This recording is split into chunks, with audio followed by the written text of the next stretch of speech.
Bienvenue à Télé-École, la première télé éducative de l'Afrique. C'est toujours un plaisir de vous retrouver sur ce plateau de Ma Santé. Comme vous le savez, cette émission consiste à vous donner des informations qui vous permettront tout simplement d'améliorer votre santé. Aujourd'hui, nous allons parler de gâteaux, de chocolat, de bonbons. Si vous avez compris, vous faites probablement partie de cette majorité qui agresse, de ces gens qui agressent leur organisme à travers une mauvaise alimentation qui peut bien sûr être source de maladies. Alors aujourd'hui, nous allons parler de nutrition, d'alimentation, comment bien manger pour avoir une santé de fer, comment faire de notre alimentation notre premier médicament. Car comme le dit Pierre Rabhi, aujourd'hui, on consomme tellement d'aliments toxiques qu'on ne doit plus dire bon appétit, mais bonne chance. Bonne chance parce que quand on ne mange pas comme il se doit, cela peut se répercuter sur notre santé. Maintenant, comment éviter tout ça? Nous allons essayer tout simplement de partager des informations concernant ces différents points avec notre invité, notre cher invité, Monsieur Henri Simon Diouf, qui est ingénieur en qualité, hygiène, sécurité et environnement, en même temps étudiant en master de génétique des populations à la faculté des sciences de l'Université des sciences et techniques de l'Université Cheikh Anta Diop de Dakar. Il est actuellement aussi en stage au service des génétiques humaines de la faculté de médecine. Monsieur, Bonjour, Monsieur Malo. c'est un plaisir de vous recevoir sur ce plateau. Comme je l'ai dit tantôt, aujourd'hui nous allons parler d'alimentation. Comment faire de notre alimentation notre premier médicament? On nous conseille tout le temps d'avoir une alimentation saine, de surveiller notre nutrition. Donc la première question que j'aimerais poser, c'est quoi la nutrition pour l'être humain, pour notre organisme? Donc, merci, Monsieur Malo. Merci pour cette question. Voilà. Donc, la nutrition, si je devais la définir en un langage simple et accessible à tout le monde, je dirais tout simplement que c'est un processus, un mécanisme par lequel l'organisme extrait des nutriments des aliments qui sont ingérés. D'accord? Donc, en y pensant, on se rend compte en réalité que c'est un acte involontaire, inconscient. D'accord? Et c'est un processus assez complexe parce que tantôt vous l'avez dit, nous devons nous nourrir de manière saine. En d'autres termes, se nourrir est une chose et bien se nourrir c'en est une autre. D'accord? Mais heureusement, tous les experts s'accordent à dire qu'une alimentation équilibrée, en réalité, est une alimentation qui contient tous les éléments nécessaires pour obtenir un état nutritionnel optimal. Voilà. Super. Une belle définition. Un état nutritionnel optimal, vous avez parlé d'aliments et de nutriments. Quelle est la différence entre ces deux-là? Est-ce qu'il y a des différences entre l'aliment et les nutriments? Très bien. Donc, également, effectivement, il existe une différence entre aliments et nutriments, Monsieur Mbalo. Pourquoi? Parce que les aliments, c'est ce qu'on va ingérer. Le tchéboudienne, d'accord? La papaye, la banane, d'accord? Donc, ce qu'on va ingérer après un long processus de digestion, de dégradation et d'absorption, nous allons obtenir ce qu'on appelle donc les nutriments, d'accord? Maintenant, au niveau de ces nutriments, Monsieur Mbalo, aujourd'hui, vous avez des nutriments qui vous procurent de l'énergie. Il y a des nutriments qui vous permettent de préserver, de maintenir votre intégrité, d'accord? Les nutriments qui nous permettent d'obtenir de l'énergie, on les appelle donc des macronutriments, d'accord? Et c'est ce qui vont nous permettre de pouvoir donc maintenir notre intégrité. Nous pouvons les appeler les micronutriments. D'accord. Donc, les macronutriments et les micronutriments émanent de l'alimentation, des aliments que nous consommons. Effectivement. Et ces macronutriments sont à la base de l'énergie. Et donc, bientôt, je vais être expert. Alors, en tout cas, c'est bien expliqué. C'est très bien expliqué. Mais aussi, on parle de vitamines, par exemple. Est-ce qu'il y a cette différence entre les micronutriments et les macronutriments, les vitamines, l'apport, l'impact des vitamines et surtout quels sont les aliments qui ont les vitamines indispensables pour le maintien de l'organisme? Ok. Donc déjà, je vais un peu revenir à cette notion de macronutriments et de micronutriments. Pourquoi? Parce qu'en réalité, aujourd'hui, notre organisme, notre corps a besoin d'énergie, d'accord? D'une part. Pourquoi? Parce que aujourd'hui, pour maintenir nos fonctions donc vitales, donc on a besoin d'énergie. Aujourd'hui, c'est notre cœur bat, notre pancréas, le foie, la rate. Donc s'il fonctionne, c'est parce qu'il y a de l'énergie, d'une part. Et maintenant, cette énergie, on l'obtient à travers les macronutriments, qui sont, je rappelle, les protéines, les lipides, ainsi que les glucides. D'accord? À côté de ces aliments, donc, dans la mesure où ils doivent nous fournir de l'énergie, on doit les consommer en plus grande quantité.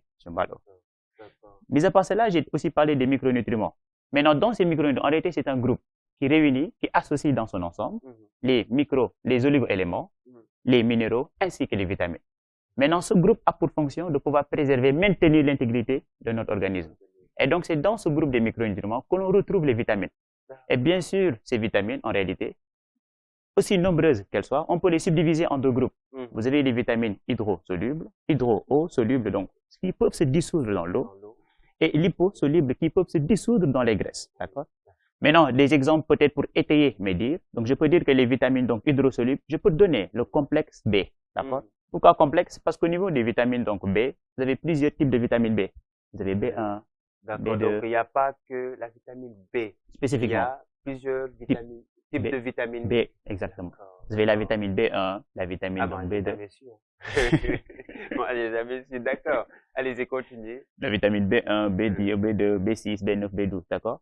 Et aussi donc, le vitamine C, donc encore appelé acide ascorbique. Là, ce sont des vitamines hydrosolubles. Maintenant, vous avez encore les vitamines liposolubles que j'ai dit tantôt. Et là, nous pouvons donner l'exemple de la vitamine A, que l'on entend souvent, la vitamine D, la vitamine E, ainsi que la vitamine K.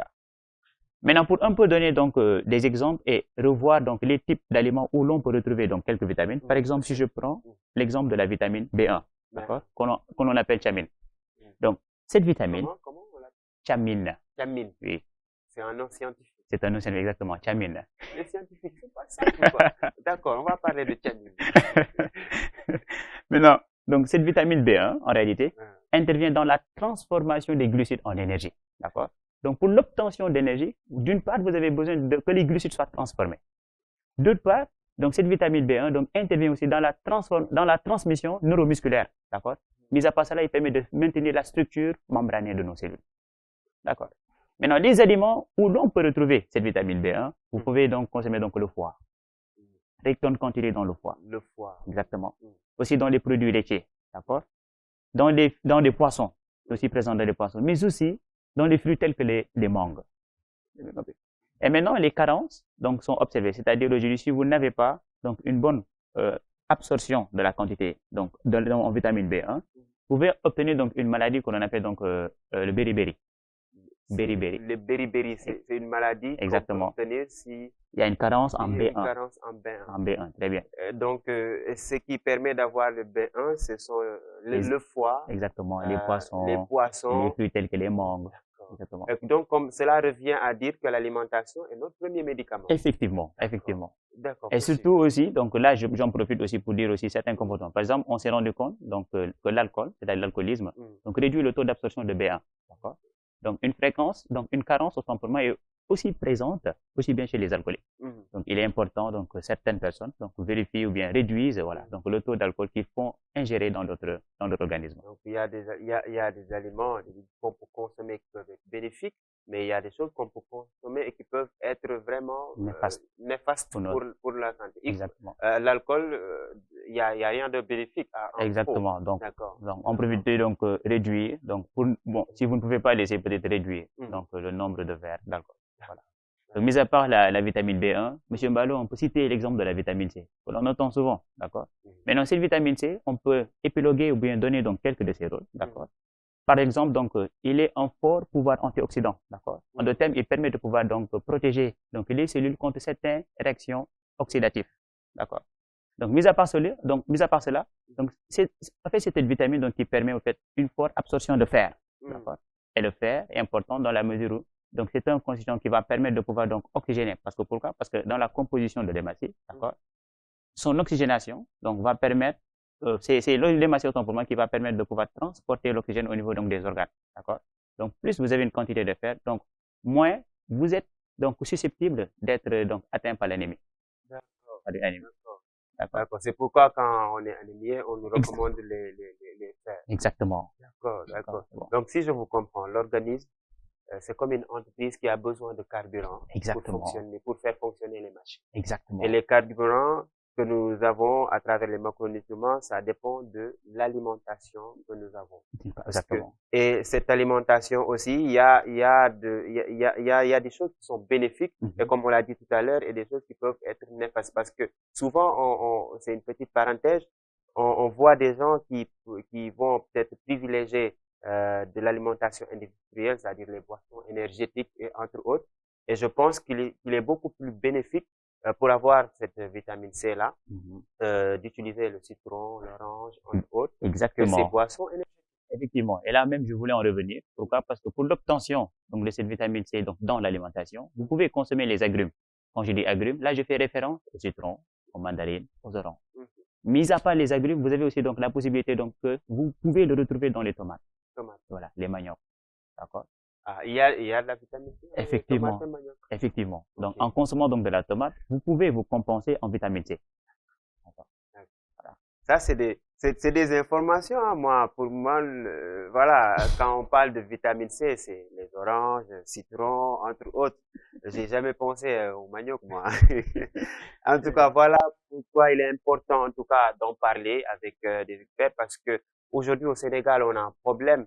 Même pas au Sénégal, c'est dans beaucoup de pays, quand l'alimentation n'est pas prise au sérieux. C'est-à-dire quand une personne a un problème de santé, un problème de cœur, il va voir un cardiologue, un cancer, on va voir un cancérologue, mais pour la nourriture, on va directement sur Internet et ça peut être néfaste, ça peut être dangereux parce que l'Internet, voilà, on peut pas avoir les informations spécifiques parce que si je vous comprends bien, chaque individu a un besoin spécifique sur un planning, sur un régime qu'il doit suivre pour une alimentation équilibrée. Effectivement. Et en parlant d'alimentation équilibrée aussi, est-ce que aujourd'hui le jeune et l'adulte ont les mêmes besoins en éléments nutritionnels?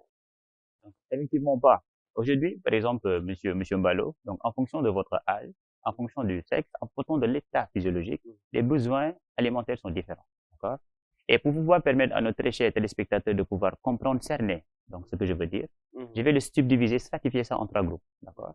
Ainsi donc, vous allez voir des facteurs qui dépendent ou bien qui sont spécifiques au niveau de l'individu. Quand je prends l'exemple de l'âge, monsieur Mbalo, votre âge actuellement, donc, est différent de l'âge que, par exemple, à ma grand-mère. D'accord? Donc, les besoins nutritionnels sont également différents. Mais à part cela, on peut prendre donc l'exemple du sexe. Et là, je vais donc, pour étayer mes propos, je prends l'exemple donc du fer chez les femmes. D'accord? Donc, la femme, par exemple, a beaucoup plus besoin de fer que les hommes, mais durant leur période fertile. Pourquoi? En raison des pertes lors des menstruations. D'accord. C'est pour compenser Exactement. les fruits. D'accord. Exactement.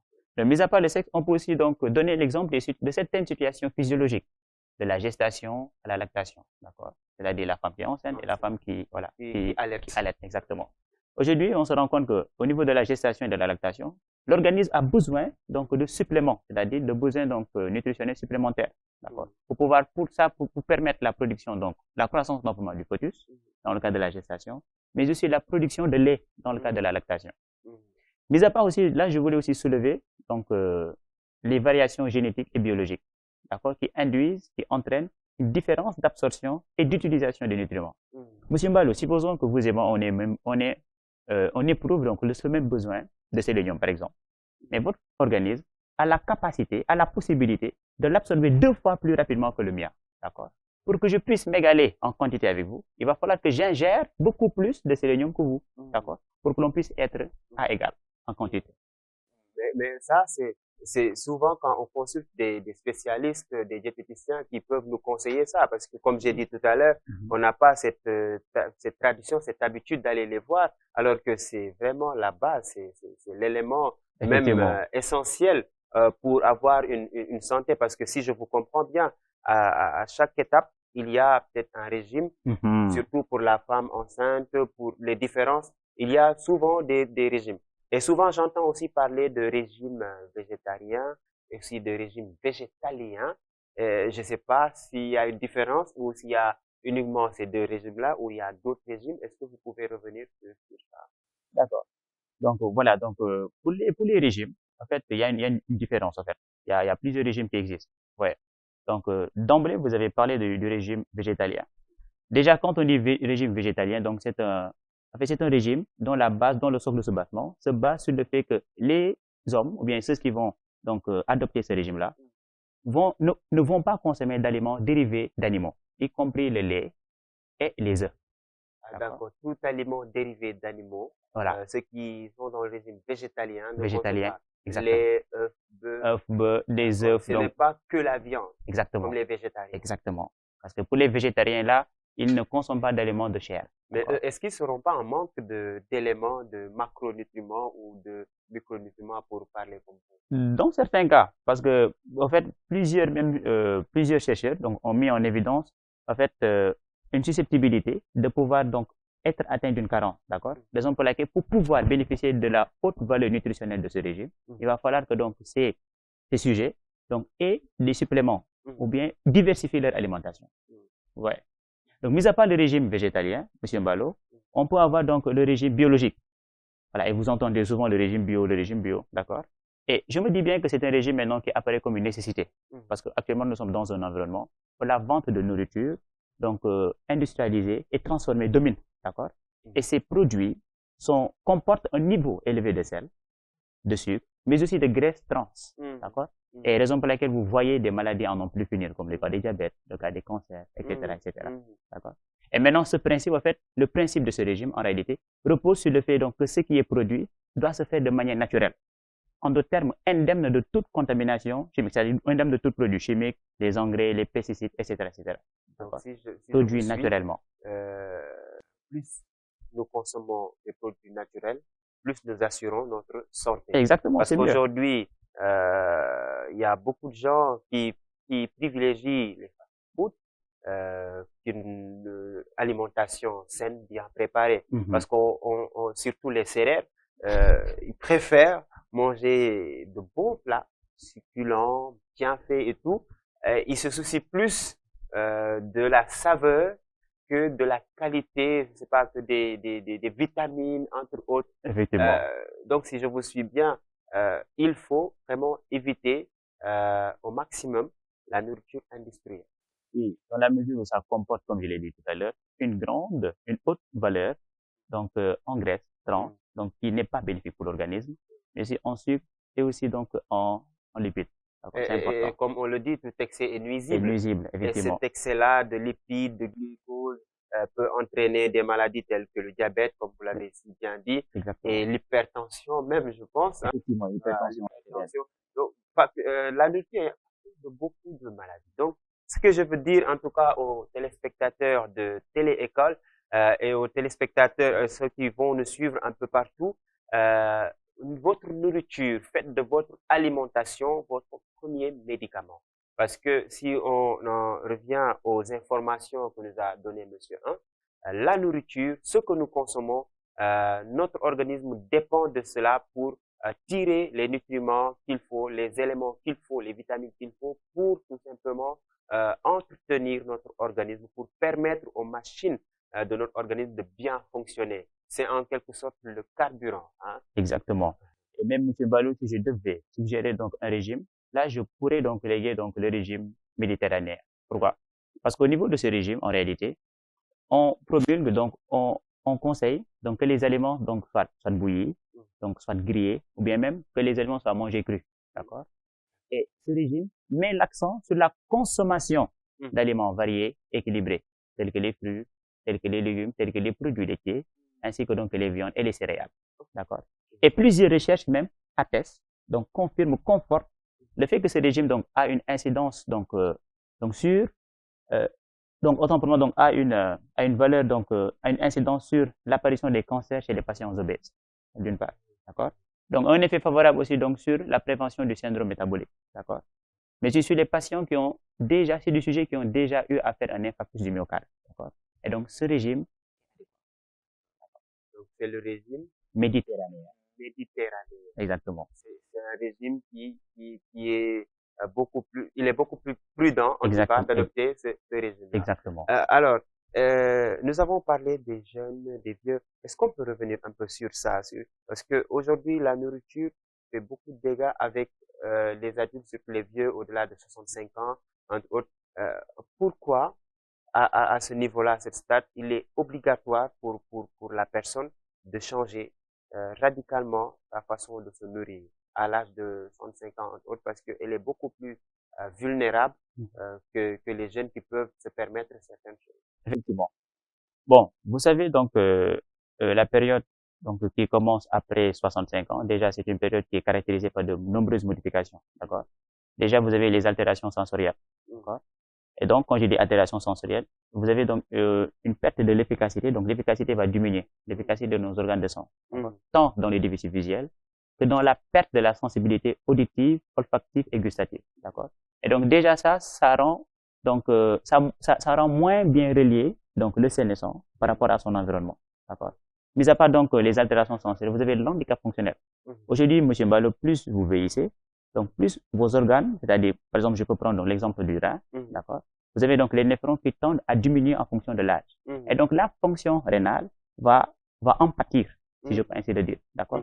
Et le rein, c'est le rein qui se charge de Filtrer, exactement. Donc, quand ses fonctions diminuent, c'est qu'il ne peut plus faire le travail qu'il faisait il y a quelques années. Exactement. Et là, c'est normal. Il faut revoir la nourriture pour alléger le travail pour le rein. Exactement. Donc, d'une part, voilà. Donc, vous voyez, donc, ces caractéristiques-là, donc, vous avez aussi la sarcopénie quand je parle de l'handicap fonctionnel. Pourquoi? Parce que plus vous vieillissez, vous avez une perte du muscle squelettique. D'accord? Raison pour laquelle la force que vous avez quand vous étiez jeune, comparée à la force que vous avez quand vous êtes vieux, et ça diffère. Ouais, ça diffère. Voilà, ça diffère. Et un autre élément que j'aimerais attirer l'attention, c'est l'isolement social. Les conditions donc sociales qui sont vécues vont changer, d'accord? Et cela peut entraîner chez le sénescent un sentiment de négativité, un sentiment de dépression, un sentiment de solitude. Et tous ces éléments que je viens d'énumérer, aussi bien donc les altérations sensorielles, aussi bien donc l'handicap fonctionnel, aussi bien donc l'isolement social, mais prédisposent à des habitudes alimentaires inadaptées et à des déséquilibres entre les apports nutritionnels et le besoin réellement éprouvé par le sénescent. Ouais. Donc ces conséquences, vous pouvez les voir. Donc déjà au niveau donc de l'accélération de l'altération du système immunitaire. On sait déjà que quand on vieillit, donc le système immunitaire va perdre en efficacité. Maintenant, si vous y adjoignez donc une mauvaise alimentation, cela va l'accélérer. D'accord? Vous avez une perte de poids. D'accord? Ouais. Et donc tous ces éléments-là, il va falloir des solutions pour pouvoir donc pallier à cela. Je vous comprends. Effectivement. Je vous comprends. Donc, comme le vieux aussi a ces problèmes-là, mais la dame aussi en phase de ménopause, parce que j'ai suivi un entretien où on parlait de l'alimentation d'une femme en phase de ménopause, parce que qui doit obligatoirement aussi changer sa façon de s'alimenter. Est-ce que vous pouvez revenir un peu sur ça? D'accord. Bon. Faudrait aussi faire donc la différence. Pourquoi? Parce que les problèmes donc d'alimentation chez les personnes âgées, chez les sénescents, donc sont différents des problèmes donc chez les femmes ménopausées. D'accord. Je prends l'exemple d'abord avec les problèmes donc d'alimentation chez les personnes âgées. D'accord. Chez les personnes âgées, il est plus courant, par exemple, de remarquer ce qu'on appelle donc la dysphagie. D'accord. La dysphagie. Ça consiste à quoi? Vous avez des troubles de la déglutition ainsi que de la mastication. D'accord. C'est bon. Et donc cela entraîne à ce que donc ces sujets, donc les sénescents, ils ont une difficulté de pouvoir bien mâcher les aliments, d'accord? Et donc cela a un impact donc sur l'absorption, d'accord, de ces nutriments dans son organisme. C'est bon. Et maintenant, face à ce problème, comme la dysphagie, donc ce qui est important de faire en réalité, c'est de présenter des aliments qui forment un bolus dans la bouche, d'accord? C'est-à-dire des éléments qui ne sont pas éparpillés. Parce que l'éparpillement peut entraîner un risque d'étouffement, donc chez le vieux. C'est le vieux, exactement. Parce qu'il n'a plus la force de... Voilà, exactement. Donc, là, on suggère, donc on préfère que les éléments qui sont présentés au niveau, donc pour le vieux, soient des éléments qui forment un bolus dans la bouche, comme les purées de pommes de terre, d'accord, comme les bananes, c'est bon. Mais aussi que ces éléments-là soient humidifiés, d'accord, parce que plus vous vieillissez, la production de salive va diminuer, d'accord. Et donc, pour pouvoir pallier à cela, il faut humidifier les aliments. Donc, mis à part la dysphagie, les autres problèmes qu'on peut rencontrer chez les vieux, vous pouvez aussi avoir ce qu'on appelle donc les diarrhées, d'accord? Les diarrhées, ou bien les maladies gastro-intestinaux. Et dans ces cas-là, donc, ce que je conseillerais, en fait, c'est de faire de telle sorte que ces vieux boivent beaucoup, d'accord? Pour éviter donc la surcharge donc de l'estomac entre les repas. Boivent beaucoup d'eau. Exactement. Donc ça, il faudra, puisque déjà, vous l'avez dit, il y aura la diminution de salive. Ils ont forcément, voilà, besoin de tout le temps se rafraîchir et tout. Mais ces problèmes-là, est-ce qu'il y a déjà d'autres problèmes par rapport à Effectivement. Et même dans ces problèmes donc gastro-intestinaux, donc vous avez des ballonnements. Et souvent, vous entendez donc des vieux qui le disent. D'accord? Et maintenant, pour éviter ces ballonnements ou bien ces flatulences, il y a certaines nourritures qui ne sont pas entre guillemets conseillées. D'accord? Comme par exemple les poivrons verts, donc les choux. D'accord? Donc, pour ces aliments-là, on peut réduire. Pourquoi? Parce que les risques Pour de le ballonnement, bien. exactement, les risques de ballonnement, de flatulence sont élevés. Mhm. D'accord? Mais à part cela, vous avez, voilà, la constipation. Voilà, Voilà. un problème fréquent. Voilà, donc la constipation chez les vieux. Mhm. Et donc, pour pouvoir pallier à cela, ou bien pour réduire donc l'impact de cette constipation, de cette constipation, Mhm. donc la chose qu'il faut faire en réalité, c'est de plus consommer de légumes. De De fruits. légumes Oui. et de fruits. Pourquoi? Parce que les légumes contiennent des fibres, d'accord? Et ces fibres, en réalité, vont aider donc à ce que donc cette constipation ne puisse pas se faire. Cela revient à cette célèbre phrase, il faut consommer 5 fruits et légumes par jour. Exactement, Hein, donc, exactement. c'est une phrase qui a tout son sens, surtout chez les vieux. Effectivement, Voilà, parce que eux, effectivement. ils ont beaucoup plus besoin de ça. Mais aussi, en parlant toujours des vieux, il est aussi, j'avais échangé avec un ami qui me disait, le vrai problème aussi des vieux, c'est qu'il adore manger tard dans la nuit. Effectivement, effectivement. Et donc là, c'est par rapport même aux solutions. Donc, ce qu'il faut faire en réalité, c'est de leur présenter d'abord des repas qui sont équilibrés et Mhm, variés, d'accord, mhm, et gastronomiquement acceptables, d'accord, mhm, et surtout appétissants, d'accord, mhm. parce que plus vous vieillissez, donc votre appétit diminue, d'accord. Mais est-ce qu'on peut avoir un menu gastronomiquement Acceptable. acceptable, équilibré et appétissant? Effectivement. En fait, Parce que le l'importance, problème, c'est ça. Les gens, ils privilégient le régime qui, une nourriture, comme je l'ai dit tout à l'heure, appétissant. mhm, Voilà. Mais on se soucie moins des éléments, de l'apport des éléments de cette nourriture qui permettront d'avoir une alimentation équilibrée. effectivement, parce qu'en fait, l'important est que les aliments, ou bien ce que vous présentez donc au sénescent, pas du point de vue volumineux, non, pas du point de vue quantité, mais du point de vue qualité. En fait, c'est la Surtout. qualité qui doit être plus privilégiée Mhm, par rapport à cette quantité. D'accord? mhm, Donc, et aussi, donc, comme vous l'avez dit, donc, il est important, donc, pour les sénescents, de les présenter, donc, le repas entre 19 heures et 20 heures, ou même plus tôt que possible. 19, entre 19 19 heures heures et et 20 20 heures, heures, ou même plus tôt, ou même plus ou tôt que même plus tôt. possible. D'accord? Donc, pourquoi, et cela permettra en réalité, avant qu'ils ne s'endorment, c'est-à-dire avant donc qu'ils n'aillent se coucher, Mhm. d'accord? De pouvoir donc, voilà, donc permettre la Avoir digestion le de sa temps. digestion, voilà, voilà, de Mais pouvoir c'est tout permettre la un digestion. problème avec les vieux. C'est compliqué. Moi, moi, à la maison, c'est toujours un combat. Hein. Bon, moi, le vieux, il attend 23 heures minuit pour manger. Oui, non, là, Et c'est là, grave. je parle, mais c'est compliqué.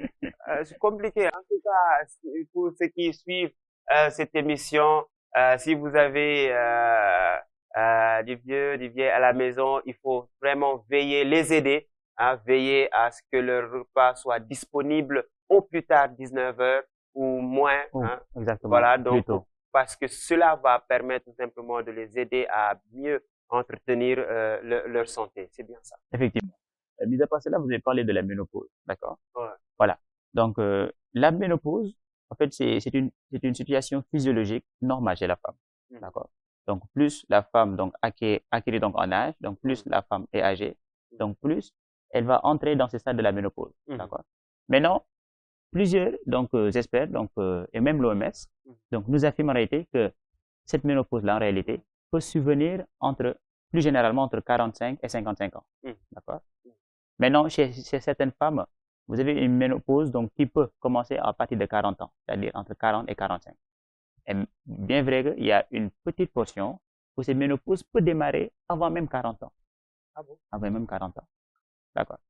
Maintenant, l'OMS aussi nous informe en réalité que cette ménopause est, peut être subdivisée en trois étapes. Vous avez ce qu'on appelle donc la périménopause, d'accord? Et ce qu'on appelle aussi donc la postménopause. C'est bon. Mhm. Maintenant, en réalité, pourquoi? Parce que il y a une situation physiologique qui va entraîner une altération de la fonction physiologique de l'ovaire. Parce que l'ovaire, en réalité, a deux fonctions. Vous avez une fonction exocrine et une fonction endocrine. Exocrine, pourquoi? Parce que ça va permettre la production des gamètes, d'accord? Ovocyte 2, qui va permettre après la fécondation quand l'ovocyte va rencontrer le spermatozoïde, d'accord? Et maintenant, il y a une autre fonction qui est la fonction endocrine, qui va permettre la libération des hormones, d'accord? Aussi bien l'oestrogène et la progestérone, d'accord? Et maintenant, ces hormones ont un impact donc sur l'organisme, sur la physiologie même de la femme. C'est bon. Donc, si je comprends bien, la femme qui est en phase de ménopause, comme la femme enceinte, doivent revoir leur alimentation à Exactement. cause de ce changement physiologique Exactement. qui s'impose à eux. Exactement. À cause des changements physiologiques. Parce que plus donc vous vieillissez, donc plus donc ce que l'ovaire pouvait faire, dans la mesure où il y a une altération, donc il ne peut plus le faire. C'est bien compris. D'accord, C'est ça. je comprends. En tout cas, c'est très intéressant.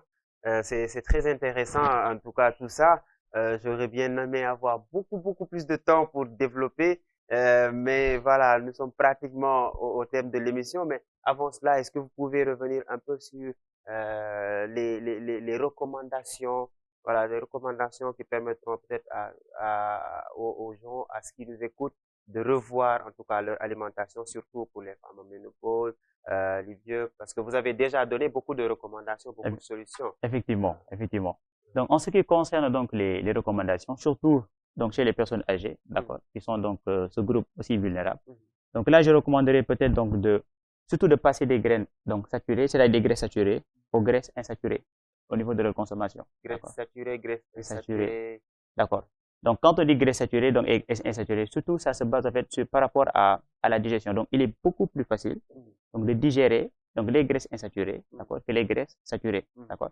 Mis à part cela aussi, donc, certains problèmes qui peuvent être liés aux graisses saturées peuvent être éliminés si vous consommez des graisses insaturées.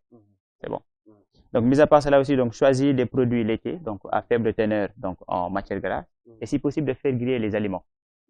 Mais dans quel aliment se trouvent les graisses saturées, entre autres? D'accord. Parce que quand on dit graisse, en fait, là, ça fait allusion surtout aux lipides. Aux lipides, d'accord. Et donc, permettre à l'organisme, donc, d'acquérir des graisses insaturées, vaut mieux que de le capaciter en graisse saturée. Donc, mis à part cela, donc, manger, comme vous l'avez dit, donc, 4 à 5 portions de noix. Pourquoi? Parce que les noix aussi, donc, sont importants. D'accord? Les noix. Oui, les noix. D'accord? Et mis à part cela aussi, donc, réduire, donc, la consommation des sucres complexes. D'accord? Favoriser les sucres simples que l'on obtient à travers, donc, comme les fruits, comme la banane. Là, en parlant de sucre, on parle souvent de sucre lent, de sucre rapide. Exactement. Donc, pour favoriser la consommation de ces sucres lents. D'accord? Les sucres lents. Les sucres lents, d'accord. Et ces sucres lents, vous pouvez l'obtenir donc à travers donc les fruits que vous mangez. Voilà, donc, etc. D'accord. Ça, c'était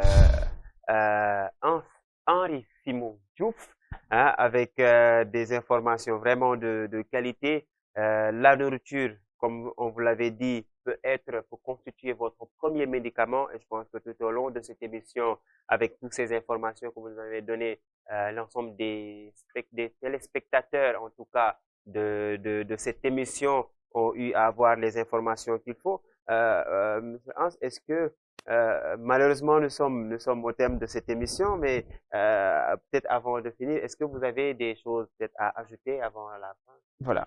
Donc peut-être ce que j'aurais à dire, c'est qu'actuellement, comme vous l'avez dit donc tantôt, donc les sociétés développées ont favorisé la consommation d'aliments peu nutritifs et plutôt nocifs sur la bannière du marché que plutôt sur la santé alimentaire. D'accord. Et donc, cela a favorisé donc, beaucoup de maladies telles que les diabètes, donc, les cancers, entre autres. Donc là, on suggère aussi donc, que les populations donc, doivent savoir ce qu'ils ingèrent. C'est important. Mis à part cela, donc, le développement technologique a induit donc, à ce que donc, les gens mènent plus une vie sédentaire qu'une vie active. Voilà. Et donc, c'est important de pouvoir donc, voilà, donc, faire des activités physiques.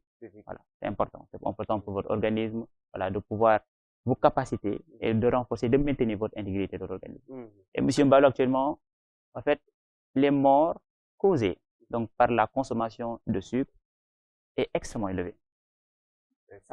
C'est élevé. Des diabètes. Exactement. Et des fois même, je me dis que nous perdons plus de gens à cause du sucre qu'à cause des armes. D'accord. Nous perdons, ça c'est intéressant. Nous perdons plus de gens à cause du sucre qu'à cause des armes. Exactement. Donc, la nourriture, en résumé, si je vous comprends, fait plus de dégâts, plus de morts que les armes. Actuellement. Et donc, il est important, je dis même, il est maintenant crucial que les gens donc savent ce qu'ils doivent ingérer. C'est important. Ouais. Alors là, il le faut, hein. Si la nourriture fait plus de morts que les armes, il faut vraiment impérativement, indéniablement, indiscutablement en tout cas, revoir la nourriture. Revoir la nourriture, c'est revoir sa santé. Et il n'y a pas plus grande santé, une plus grande richesse que la santé. C'est bien cela. Alors, mon cher, Quel est votre mot de la fin? Donc, je tenais vraiment à vous remercier d'abord, Monsieur Mbalo. Voilà, un grand plaisir toujours d'être avec vous. Je prends le plaisir à 95%. Je vous laisse les 5%. Donc, je remercie également à nos très chers téléspectateurs. Voilà. Donc, sachez ce que vous mangez, parce qu'on dit souvent que l'homme creuse sa tombe de par sa fourchette. Donc, il est important que l'on sache ce que l'on ingère. L'homme creuse sa tombe de par sa fourchette. Ah, vous êtes bon, hein, mon cher ami. Alors, ne creusez pas votre tombe avec votre fourchette, mais plutôt améliorez votre santé avec votre fourchette, parce que celui qui a la santé a de l'espoir et celui qui a de l'espoir a tout. Voilà, je vous dirai merci sur ces mots et je vous donnerai rendez-vous très prochainement dans un autre numéro de Ma Santé très bientôt. D'ici là, restez scotchés au programme de Télé-École, surtout avec la radio École, la radio 100% éducation. Donc, c'est toujours un plaisir pour nous de vous retrouver. Nous vous donnons rendez-vous très prochainement. Prenez bien soin de vous, mangez pour vous soigner et soignez-vous en mangeant, car la santé prime avant tout.